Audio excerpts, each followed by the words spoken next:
لاہور شہر کی حدود میں سے نکلنے سے پہلے کالعدم مذہبی جماعت تحریک لبیک پاکستان کے کارکنان نے آخری مرتبہ اس مقام پر پڑاؤ کیا اور اس کے بعد وہ یہاں سے آگے نکل گئے۔ تحریک لبیک پاکستان نے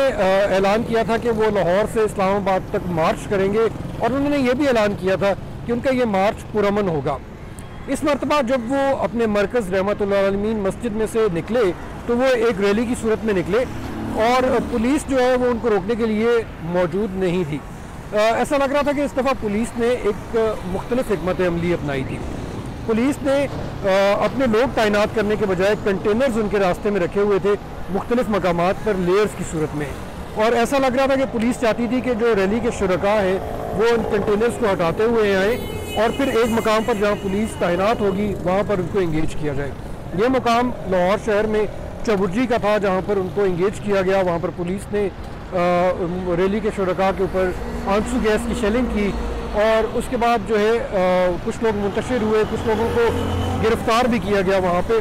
اور دونوں طرف سے یہ دعوے کیے گئے کہ ان کے لوگ زخمی ہوئے اور کچھ ہلاکتیں بھی ہوئیں۔ پولیس کی طرف سے یہ کہا گیا کہ ان کے 2 اہلکار ہلاک ہوئے، لیکن یہ نہیں بتایا گیا کہ وہ کیسے ہلاک ہوئے۔ تحریک لبیک پاکستان نے یہ دعویٰ کیا کہ یہ پولیس کے اہلکار اپنی ہی گاڑیوں کے نیچے آ کر ہلاک ہوئے، تاہم پولیس کی طرف سے اس کی وضاحت تاحال نہیں کی گئی۔ اس کے بعد تحریک لبیک پاکستان نے یہ دعویٰ کیا کہ ان کے بھی کئی لوگ جو ہیں وہ پولیس کی طرف سے کی جانے والی شیلنگ کے نتیجے میں مارے گئے۔ انہوں نے یہ بھی دعویٰ کیا کہ پولیس نے ان کے اوپر فائرنگ کی جس کے نتیجے میں وہ مارے گئے، تاہم آزادانہ طور پر BBC اس کی تصدیق نہیں کر پایا۔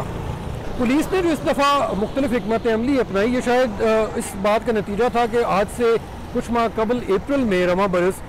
جب تحریک لبیک پاکستان نے مظاہرے کیے تھے وہ بہت پرتشدد تھے، اس میں کئی پولیس اہلکار مارے گئے تھے،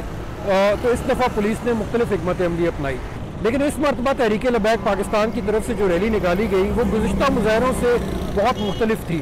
جب وہ نکالی گئی تو وہ بہت منظم طریقے سے نکالی گئی اور ایسا لگ رہا تھا کہ یہ ریلی جو ہے اس میں بہت سے لوگ شامل ہیں اور یہ ایک مرتبہ پھر اسی طرح پولیس اور ضلعی انتظامیہ کے لیے مشکلات کھڑی کرے گی۔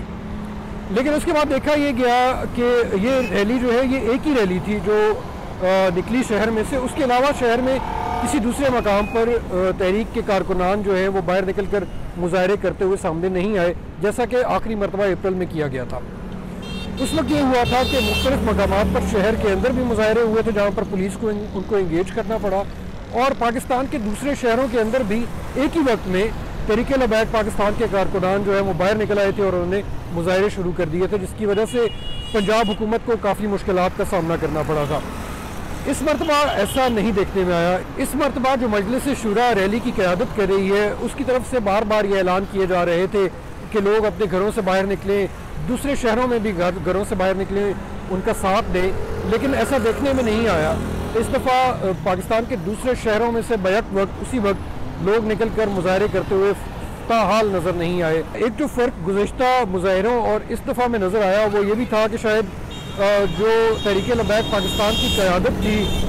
اس میں بھی اس کی حکمت عملی اور لاہے عمل میں بھی تھوڑا سا فقدان نظر آیا۔ قیادت نے ایک مقام پر یہ فیصلہ کیا کہ وہ حکومت کے ساتھ اب مذاکرات نہیں کریں گے۔ ان کا یہ کہنا تھا کہ جب تک ان کے سربراہ سعد رضوی کو رہا نہیں کیا جاتا تب تک وہ مذاکرات نہیں کریں گے، لیکن اس کے بعد دوبارہ ان کی طرف سے ایک اعلان سامنے آیا جس میں انہوں نے یہ کہا کہ وہ مذاکرات حکومت کے ساتھ مذاکرات کرنے کے لیے تیار ہیں۔ لیکن اس کے بعد جب حکومتی ٹیم جو ہے وہ لاہور میں پہنچی جس کی قیادت وزیر داخلہ شیخ رشید کر رہے تھے، تو فوری طور پر ان کے مذاکرات تحریک لبیک پاکستان کی قیادت سے نہیں ہو پائے۔ اب دیکھنا یہ ہوگا کہ حکومت کیا حکمت عملی اختیار کرتی ہے، کیا حکومت مذاکرات کے ذریعے معاملات کو حل کرتی ہے یا جیسا کہ پولیس کی طرف سے طاقت کا استعمال کیا جا رہا ہے اسی حکمت عملی کو اختیار کیا جاتا ہے اور مظاہرین کو منتشر کرنے کی کوشش کی جاتی ہے۔